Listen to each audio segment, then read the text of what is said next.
Just as happens when you don't test it in ahead of time. The guideline is organized around these principles, which are standard SMR principles I'm sure everyone's familiar with.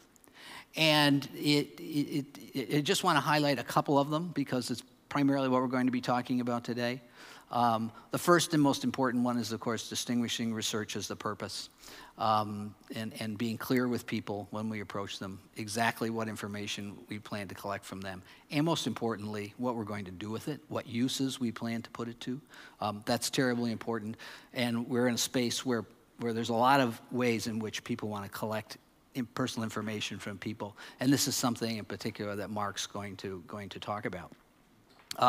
And then the other two are really the consent and notification and protecting identifiable data. And this whole business of making sure that when you approach a respondent and you explain what it is you're doing, why you want them to participate in the research, that it's done in a transparent manner, that it's not done with a 32-page terms of service agreement with a link to a website that maybe works, doesn't work, in which the privacy policy exists. How do you do that so people can really make an informed decision about whether or not they want to participate in a piece of research? And then, of course, protecting that personal data once we have it, identifiable data. And that's one of the things that CMOC in particular feels very passionate about and is going to talk about what it is that he sees as important to do in that particular space. But going back to the video, there were two things in it that sort of struck me, two frames. I captured this one because one of the things we have to deal with mobile is that we have this new form of personally identifiable data, which is photographs and video footage.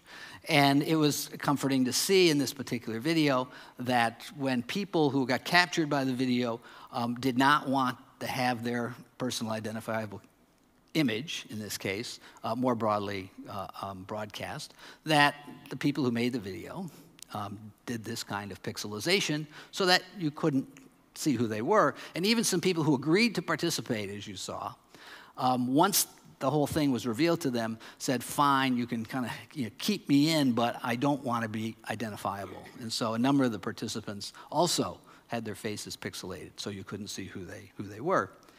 And then there, of course, is this image.